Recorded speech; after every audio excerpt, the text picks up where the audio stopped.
Tonight on CTV News at 6, the province reacts to a list of deaths and near misses blamed on emergency room waits. One minister insists the list doesn't represent the province's overall quality of care. Rest assured, we have a process in place whenever there is an adverse event. Plus, court hears from witnesses in the Chinatown killings as they describe a grisly scene. And an Edmonton driver calls on the city to de-ice plowed roads after crashing her car. I'm not sure why they didn't come by and sand after they did the plowing, because I think they just made the situation worse, unfortunately. Gusty conditions tonight and tomorrow as some much colder air starts to drop in.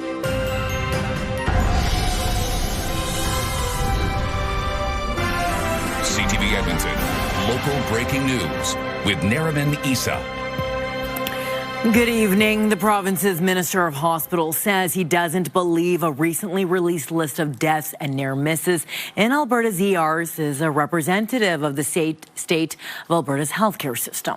Now, doctors working in those emergency rooms say the province needs to stop holding press conferences and make changes to alleviate wait times. CTV's Connor Hogg reports.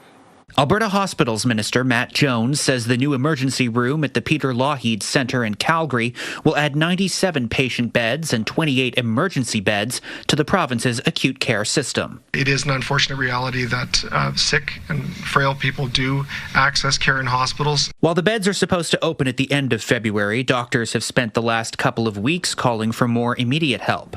They compiled a list of deaths and near misses in Alberta emergency rooms. Jones says the cases represent a small portion of the experiences of patients in the province. It's difficult to comment on it both from a privacy and legal perspective, but also because it is anonymous and the sites have also been redacted.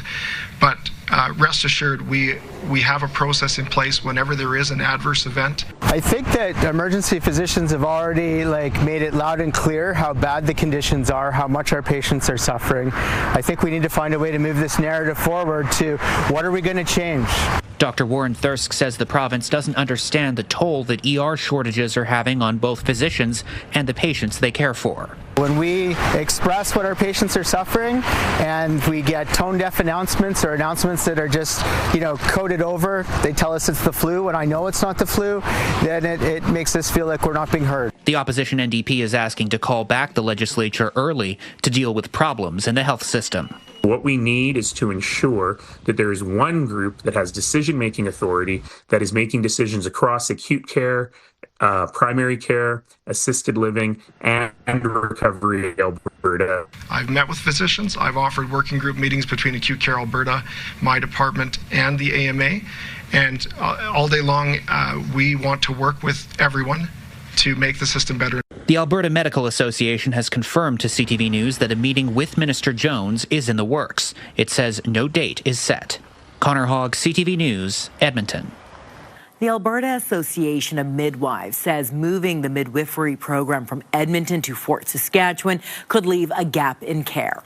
The provincial government is moving the in-hospital registered midwifery service from the Royal Alex to Fort Saskatchewan. The program provided support for community midwives. The province says in Fort Saskatchewan, they will be integrated into the care team instead of playing a supporting role.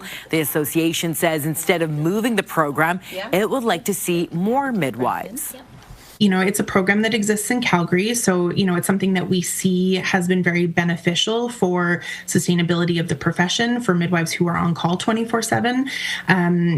There is, I think, a need to find ways to navigate the system. Ultimately, what I think really would be the best, though, and I think we are aligned with the government on trying to work towards this, is seeing midwifery as the sustainable solution for obstetric care. Midwives provide primary care during pregnancy, labor, birth, and postpartum. There are 56 registered in Edmonton. A petition to oust Education Minister Dimitris Nicolaides did not garner enough signatures in time. Still, the Calgarian behind it considers it a success.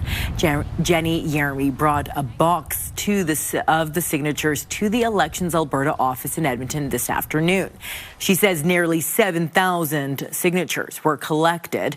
More than 16,000 were needed to trigger a recall vote. That's 60% of the number of votes case in Nicolaides riding in Calgary-Bow in the most recent election. Now, tomorrow is the deadline.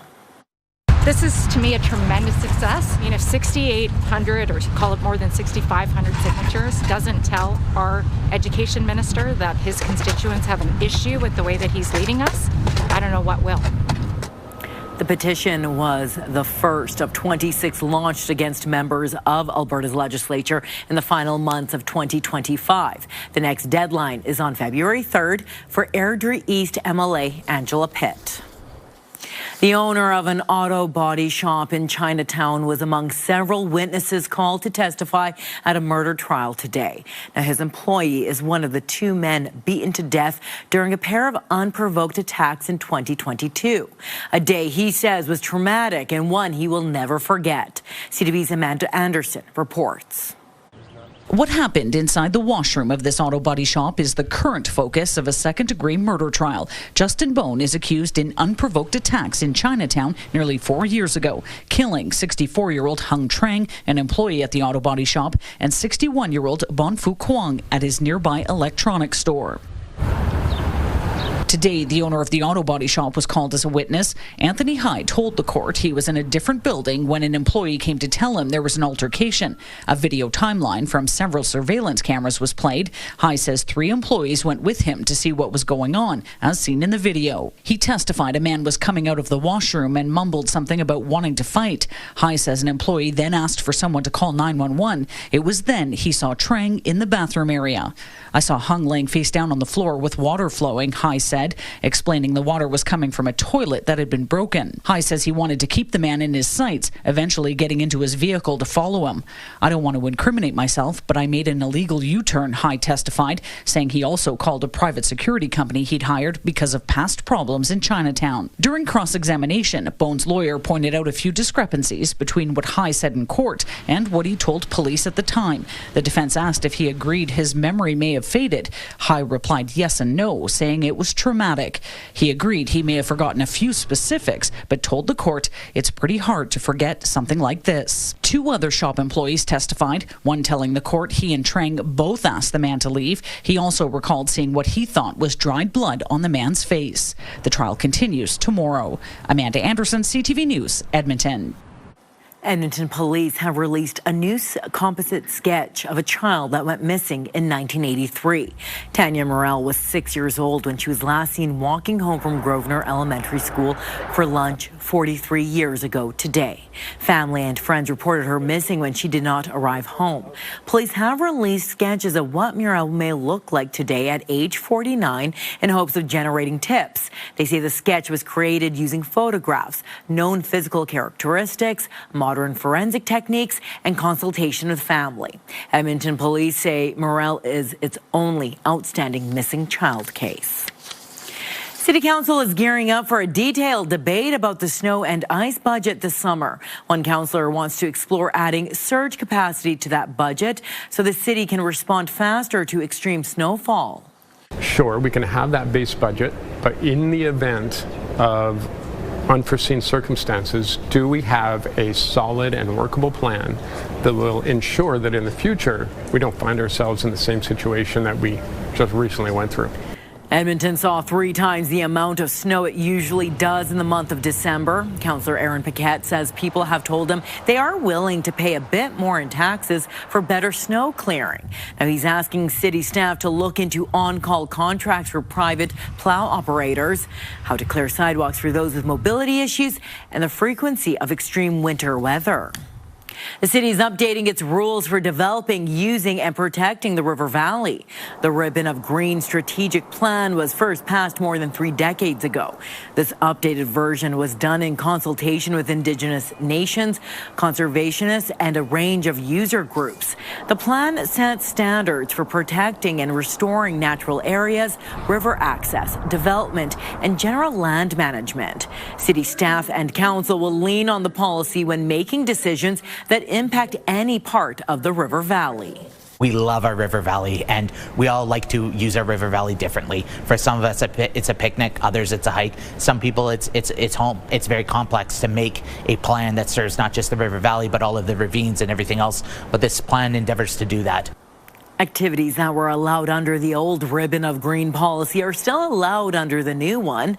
One priority for River Valley advocates is to complete the 100-kilometer trail system from Devon to Fort Saskatchewan, which is about 75% finished. The City of Edmonton says 75% of residential roads have been cleared. However, one driver says a lack of sanding afterwards led to her crashing her car. CTV's Miriam Valdez-Carletti has more. Icy road conditions in Ritchie created a slippery situation for Danette Mole on Monday. I was slid straight towards the front end of her car, and there's nothing I could do. The brakes did absolutely nothing, didn't even slow me down, just boom, and it was really scary for both of us. This is the damage left on her car, a smashed headlight to a hanging rear bumper. Moulet says the roads were plowed last week, but with the snow melt and freezing conditions, she says the lack of sanding is dangerous. I'm not sure why they didn't come by and sand after they did the plowing, because I think they just made the situation worse, unfortunately. She's not the only one in her neighborhood having trouble navigating the roads. I watched a neighbor of mine do a 180 right in front of my house a couple days ago. It's happening to everyone. City Councillor Michael Jan says while it's important to clear the roads of snow, so is clearing them of ice. We know that when we put down gravel, it can be gone in 45 minutes. One of my colleagues has moved a motion exploring calcium chloride. I think we need to talk about having all options on the table. The city says residential roadways are cleared with 5 centimeters of snowpack to improve traffic flow rather than clearing them to bare pavement, adding, while this approach is consistent with our service level, we recognize that the freeze-thaw cycles and snow melt can still create icy conditions, and we ask residents to drive cautiously. If there are blind corners, slick corners, icy corners, those may be areas where we need a little more love. As for Mole, her car is going to need more than just TLC after talking to her insurance company. We're just starting the process, but they'll write it off. The damage is quite a lot. The city says phase 2 of the parking ban is set to be lifted by Friday night. Miriam Valdez-Carletti, CTV News, Edmonton. A warning today about potentially unsafe ice after a recent warm-up. RCMP say ice surfaces with moving water underneath like lakes, rivers, and storm ponds could be dangerous whether you are walking or driving. Now it says to obey signs near ice surfaces, which can indicate whether conditions are safe. RCMP say if the ice has cracks, it is not safe, and ice color is also important. And once you're over the water, you want to look at the color. So blue ice is very strong ice. White ice is about half that. That's refrozen ice. And then if it's got a dull grayish color, that is not safe ice. That means it's saturated with water. It's not going to be very strong. When it comes to ice thickness, our CMP say 8 inches is sufficient for walking on, 10 inches is enough for ATVs, and 12 inches is safe for a vehicle.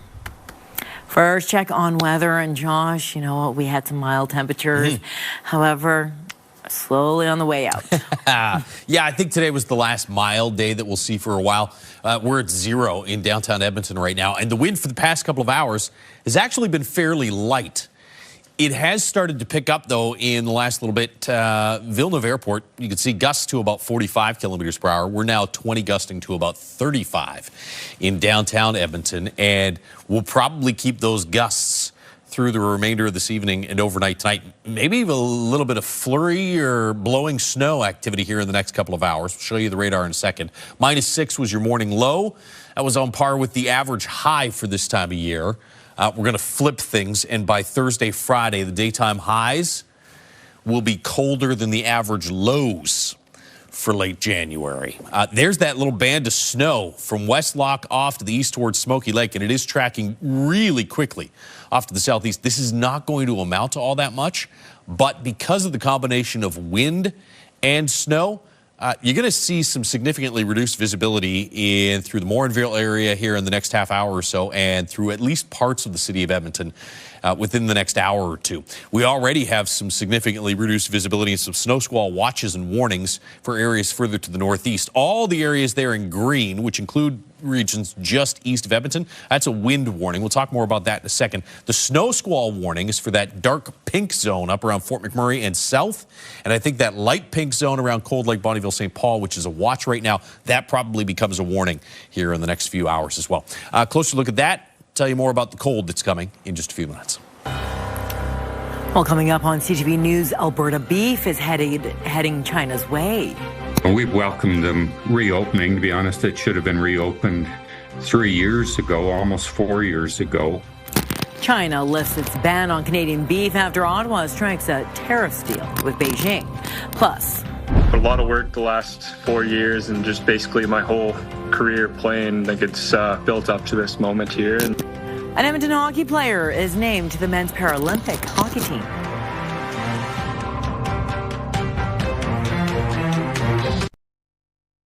Programming brought to you by James H. Brown Injury Lawyers, the heavy hitters of injury law.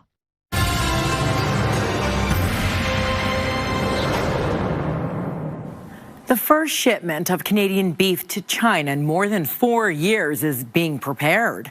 China banned Canadian beef in late 2021 after an atypical case of BSE, also known as mad cow disease, was found on an Alberta farm. Federal Agriculture Minister Heath MacDonald says China is moving quickly to import Canadian beef after Ottawa struck a deal with Beijing to reduce tariffs.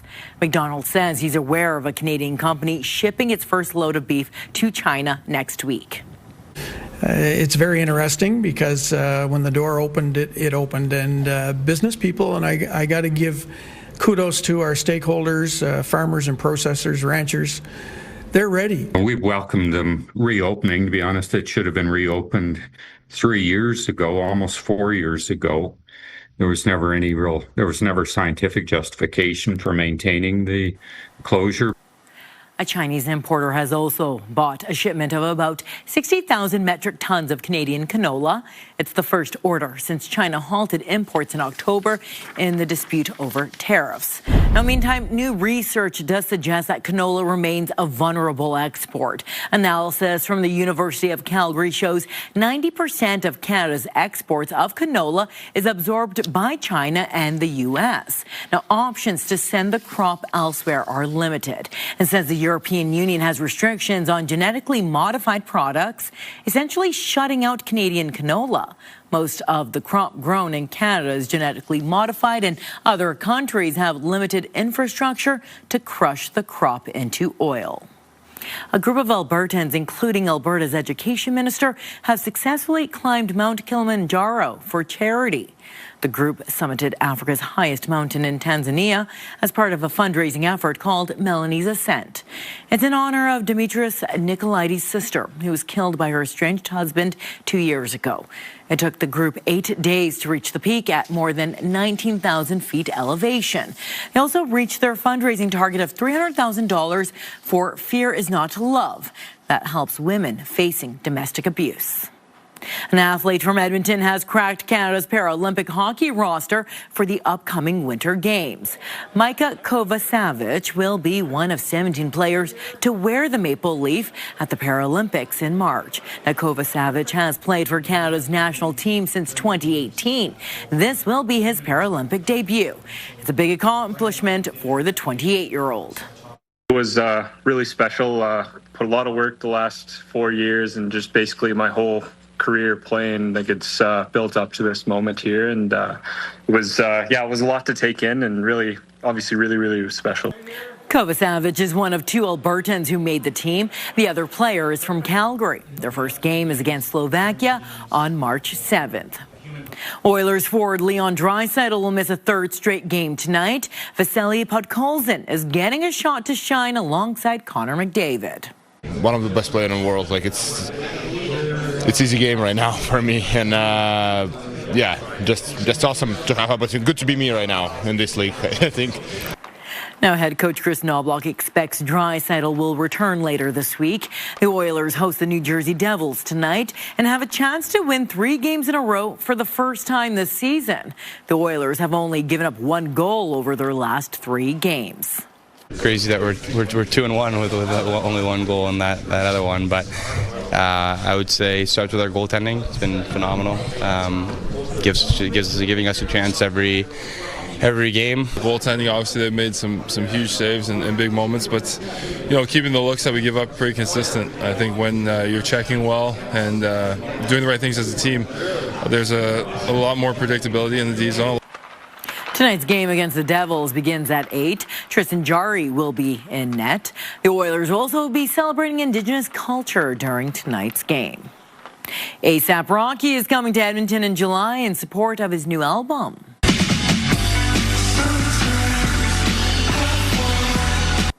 The rapper performed on Saturday Night Live this past weekend. His latest album is called Don't Be Dumb. It's his first in 8 years. His tour kicks off in Chicago at the end of May. His Edmonton date is scheduled for July 3rd at Rogers Place. Tickets go on sale January 27th. Well, still to come, customers come to the rescue of a shoe repair shop owner. This is the machine that's broken. A broken machine put a hitch in his step. How his customers came to his aid in a few minutes. Wind has picked up in the last hour or so. It'll stay gusty tonight and for parts of tomorrow as well. And tomorrow is the start of the cool down. I'll tell you how cold it's going to get in just a few minutes. Programming brought to you by James H. Brown Injury Lawyers, the heavy hitters of injury law.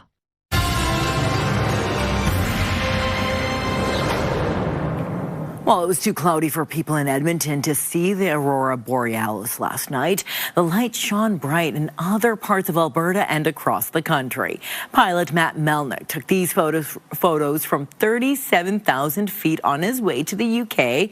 Now, he says it was the most incredible display he's seen in his 20 years of flying. And this is what it looked like at Lake Louise earlier this morning. And thanks for rubbing that in, Matt.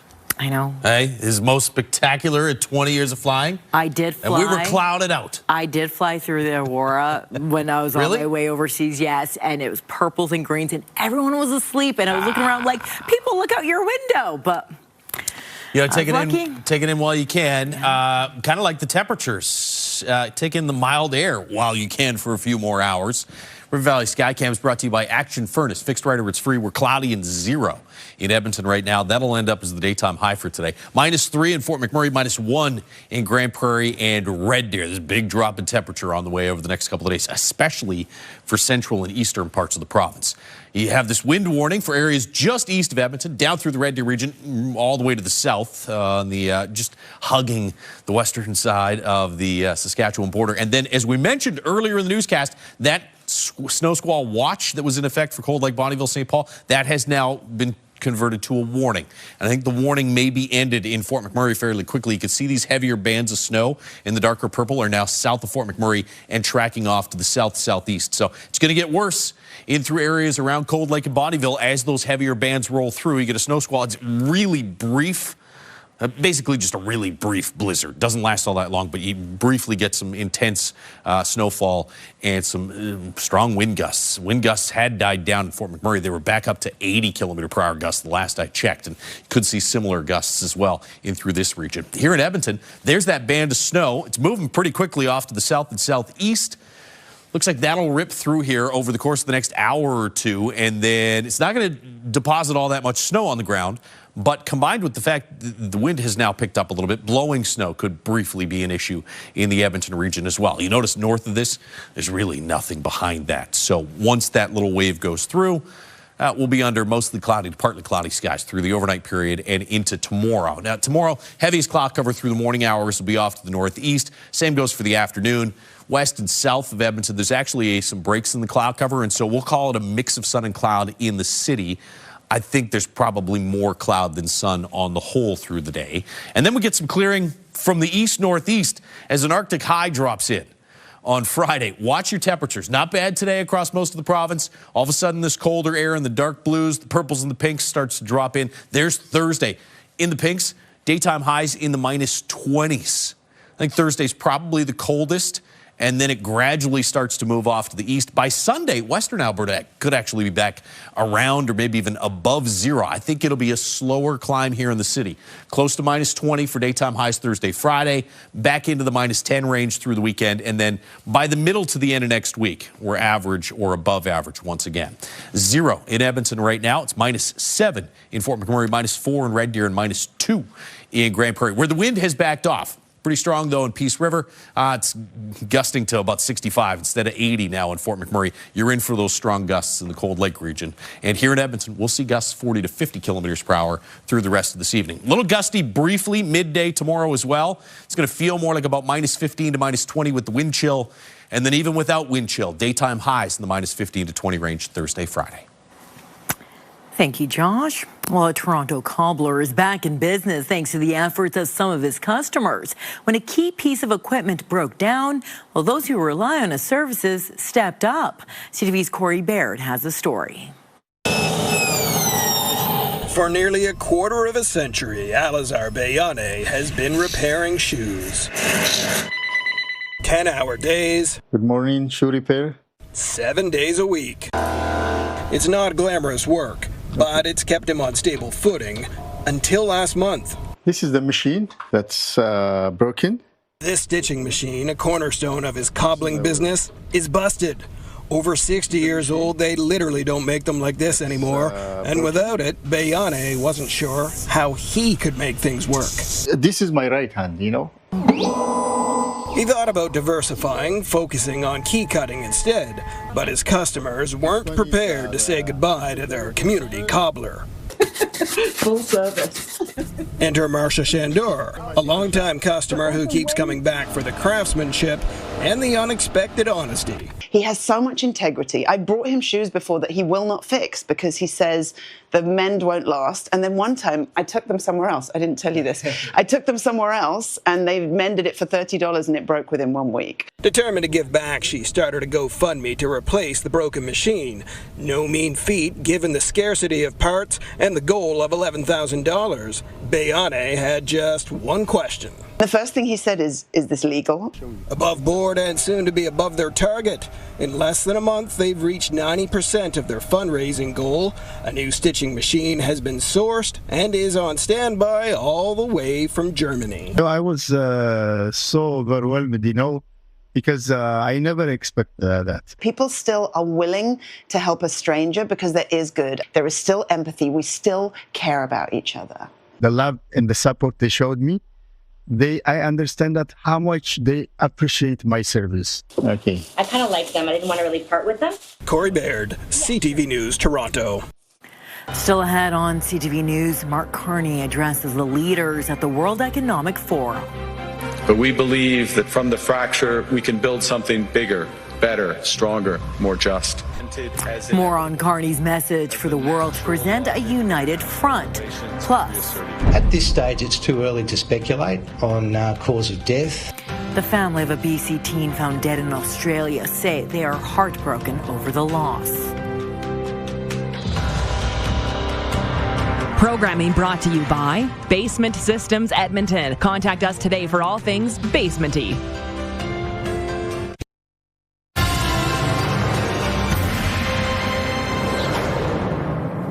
Canada's Prime Minister addressed leaders at the World Economic Forum in Davos today.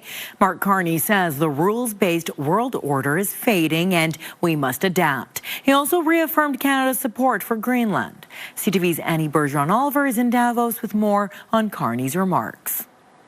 Nestled in the usually calm mountains of the ski town Davos, a chaotic meeting of hundreds of politicians and top business leaders at the World Economic Forum that this year Prime Minister Mark Carney used to deliver a frank message about the future. The old order is not coming back. We shouldn't mourn it.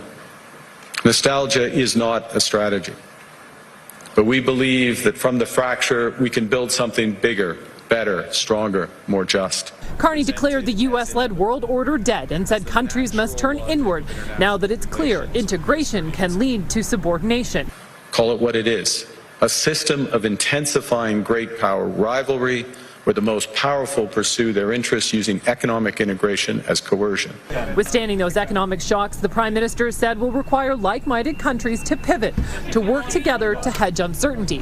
While Trump's name was never mentioned, Carney did call on middle powers like Canada to push back against domination by great powers, using tariffs as leverage and supply chains as vulnerabilities to be exploited. In a world of great power rivalry, the countries in between have a choice: compete with each other for favor, or to combine to create a third path with impact. The message receiving what organizers described as a rare standing ovation at a summit where geopolitics and the future of Greenland is looming large. Our commitment to NATO's Article 5 is unwavering. Canada strongly opposes tariffs over Greenland and calls for focused talks to achieve our shared objectives of security and prosperity in the Arctic. Carney may get a chance to raise his concerns about Greenland directly to the U.S. president. While no meeting is currently scheduled between Carney and Donald Trump, the U.S. president will be here tomorrow at the same time as Mark Carney. Annie Bergeron-Oliver, CTV News, Davos, Switzerland. There is a lot of political chatter today over an image Donald Trump shared on his Truth social media site, which showed Canada and Greenland draped in the American flag. CTV's Mike Lecouture has the reaction here in Canada to yet another inflammatory provocation. The original photo came from an August meeting between President Donald Trump and European leaders. It shows them in the Oval Office with a map of Ukraine and Russia in the background. A newly doctored version posted by Trump shows a different type of expansionism. The new map shows the stars and stripes painted over Greenland, Venezuela, and Canada. He wants to be in control. He wants to manage. He wants to run the hemisphere and be a dictator. Former Foreign Affairs Minister Lloyd Axworthy believes Canada needs to push back. I think it's about time we showed a little sort of what the hell is going on, Mr. Trump. Would you stop this nonsense? Because if he's not confronted, then he will feel emboldened to go ahead. Now, the Globe and Mail is reporting hypothetical responses to a U.S. military invasion are being modeled by the Canadian Armed Forces. However, the Foreign Affairs Minister would only speak broadly about national defense. To always ensure that the defense and protection of our country is first and foremost on top of our list of priorities. CTV News requested a comment from the Canadian Armed Forces, but we did not get one.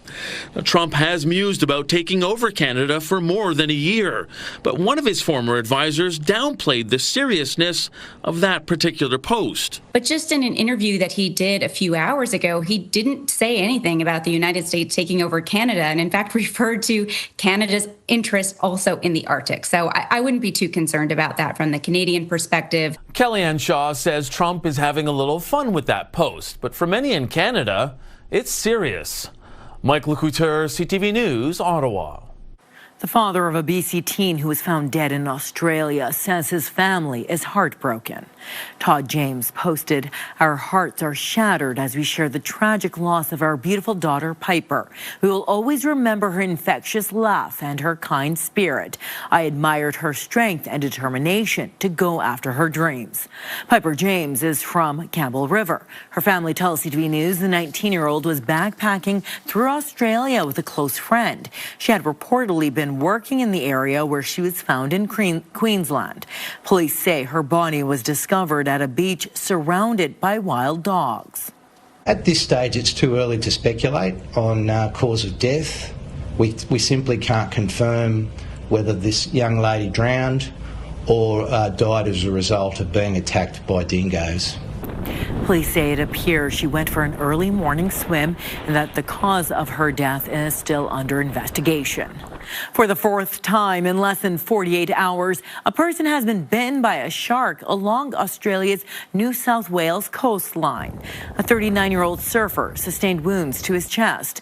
It follows 3 other attacks in the past 2 days, including a 12-year-old boy who suffered serious injuries when he was bitten at a popular Sydney beach.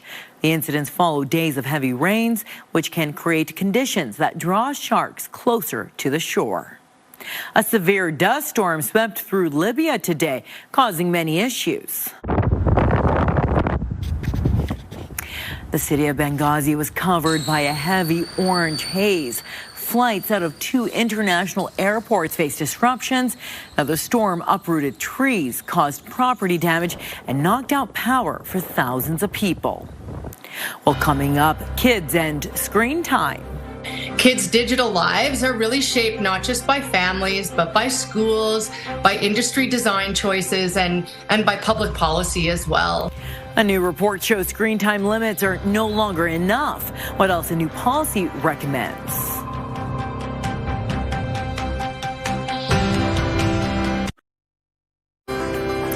Taking a look at today's markets, the Canadian dollar traded for 72 cents to the American dollar. Oil was up just over $1, closing the day at $60.36 U.S. a barrel. Gold was up $170 on the day.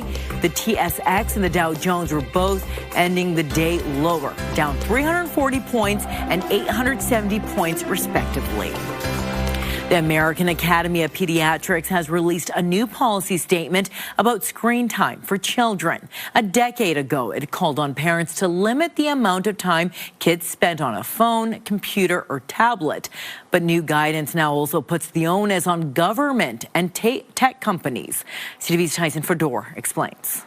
New guidance is calling for more action from more parties to limit screen time for children. This policy, what's new is it takes a real system-wide approach and recognizes that kids' digital lives are really shaped not just by families, but by schools, by industry design choices, and by public policy as well. The American Academy of Pediatrics released a new policy which included input from researchers, including the University of Calgary's Sherry Madigan.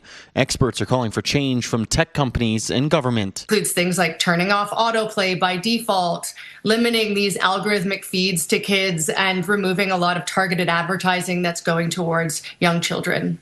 Following a global trend, Alberta banned cell phones in elementary and high schools in 2024 to give kids more focus and school staff fewer distractions. But the new policy also indicates kids need more real-world interaction in early childhood. Screen time for kids below age 5 negatively impacts sleep, language, and social skills and leads to more angry outbursts. School-age children with too much screen time lose attention faster, struggle in school, and are at higher risk of weight gain. As for teenagers, too much screen time leads to higher levels of depression or anxiety. Taking up too much of people's time is not like being able to go outside and do actual things. I don't like phones in school, especially because we can't really learn. Especially when you're on your phone, what do you do? Like when you're supposed to be cleaning at home, you always go on your phone, scroll a little bit. Always getting that bad habit. The American Academy of Children and Adolescent Psychiatry recommends screen time for kids aged 6 to 15 be less than 2 hours per day. I think it's a huge problem, to be honest. I wish I can cut down on my phone use, but there's I can do so much on my phone. I'm on my phone so much. It's definitely a problem, but like he said, there's a lot you can do on there, so it's good but bad at the same time. The policy suggests modeling healthy digital habits, adding parental controls, and carving out screen-free time for the entire family. Tyson Fedor, CTV News, Calgary. A skier was caught in an avalanche in Lake Louise today. Oh, avalanche, avalanche, avalanche. Avalanche. Parks Canada says the skier triggered the slide while just outside the ski area boundary. It was rated as a 2 on a scale of 5, which Avalanche Canada says is about the size of a football field. The skier was carried to the bottom, buried to their waist, and lost their skis but was not hurt. The recent warmer weather has led to unstable snowpack, and anyone in the backcountry is advised to be careful. A Cochrane Thrift store is celebrating 2 milestones. Home Treasures accepts donations of household goods. The items are sorted and then sold in the store. The money raised goes back into the community, funding a variety of charities. 2025 marked a 1-year record of raising and donating almost $400,000. Home Treasures also celebrated $1 million donated in the past 5 years. The Cochrane Humane Society is just one of the charities supported by the thrift store. Without them, we wouldn't have been able to help these animals the way that we did and get them on the right, healthy start to finding their next family. Considering that so many of our items are $2, $5, $3, so it's not a lot of huge ticket items, and we just so rely on the Cochrane community to just keep on coming through the back door with donations. Home Treasures has helped more than 40 organizations. Well, still ahead, the merch hits the market. We had orders from, I think, Germany, Sweden, Indonesia, Kazakhstan. One Canadian NHL team hops on the heated rivalry bandwagon with special jerseys.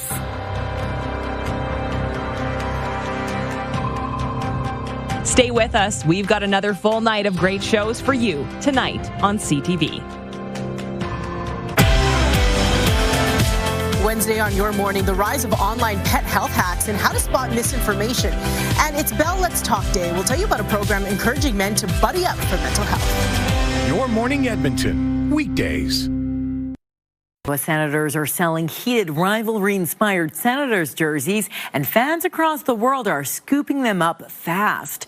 The hit TV series is a love story about rival hockey players Shane Hollander and Ilya Rozanov. The Senators say any name can be ordered on the back of a Sens jersey. Now, the team was seeing requests for Hollander and Rozanov, so it made some ahead of its Saturday night game. And the Sens say jerseys quickly sold at the game, and they are now selling quickly online. We had orders from, I think, Germany, Sweden, Indonesia, Kazakhstan, Sweden, from all over the world. So it really, it's great. The Sens say proceeds will go to Ottawa Pride Hockey. A young boy given the opportunity to have a wish come true used it to give something to an NHL star with the help of an Alberta designer. Here's CTV's Raheem Ladani. This is the moment Liam has been working towards for over a year, hanging out with his hockey idol, Toronto Maple Leafs captain Austin Matthews. I was very excited and happy to meet him. I know he's been dreaming of this moment for a really long time. Austin Matthews is incredible. It's his hero. You see, Liam loves hockey. He gets on the ice whenever he can, though it's sometimes challenging living with cystic fibrosis. He was first diagnosed with the respiratory disorder at 3 weeks old. At the time, we had no clue that we were carriers of it, so it was really scary for me. But, I mean, as you can see, he's grown up to be an amazing little boy. And Dina's amazing 10-year-old is also selfless. And this is where Make-A-Wish Canada comes in. Known for creating life-changing wishes for children diagnosed with critical illnesses, the organization asked Liam what he wants. But instead of a vacation or a new toy, Liam wished for the chance to design custom skates and stick for the Leafs captain. It just reminded me of Austin Matthews, and I wanted to be like him one day. His heart is so full. He would literally give you the shirt off his back. So it doesn't surprise me that he wanted to do something special for his hero, Austin. Oh, dude. Look at these things. With the help of a custom designer from Calgary, Liam drew some of Matthews' favorite things. The Toronto Maple Leafs, Austin Matthews' dog, and Carlton the bear. I was supposed to use them as inspiration. When I saw the drawings, I was like, I'm just going to reproduce the exact drawing, and that's what's going to go on the skate. After Liam gifted Austin Matthews with the custom pair of skates and stick, Liam was then surprised with a replica version of both just for him. And these skates are also signed by Matthews himself. Is there anything he said to you that was really special? Yeah. He'll try to get as much goals as he can possibly for me. And as Matthews tries to follow through on his promise, he'll be keeping Liam's favorite saying in mind. Never give up. Raheem Ladani, CTV News. Looks like today was the last mild day we'll see for a while. We get to a high of 0. We'll be well below that for the next 5 or 6 days. -8 tomorrow afternoon, and with some wind. Wind chill will be -15 to -20 for most of the day. A little gusty, especially midday. -18s for Thursday, Friday. Little bit better into Saturday, Sunday. I think by the middle to the end of next week, though, we're right back into the 0 to -5 range for daytime highs. So it's not going to last forever. Just got to wait it out a few days. 4 or 5 days. I will be annoying about it, though. I will give you the heads up on that. You're never annoying about it there. That's all the time we have for tonight. Thank you so much for watching. Good night.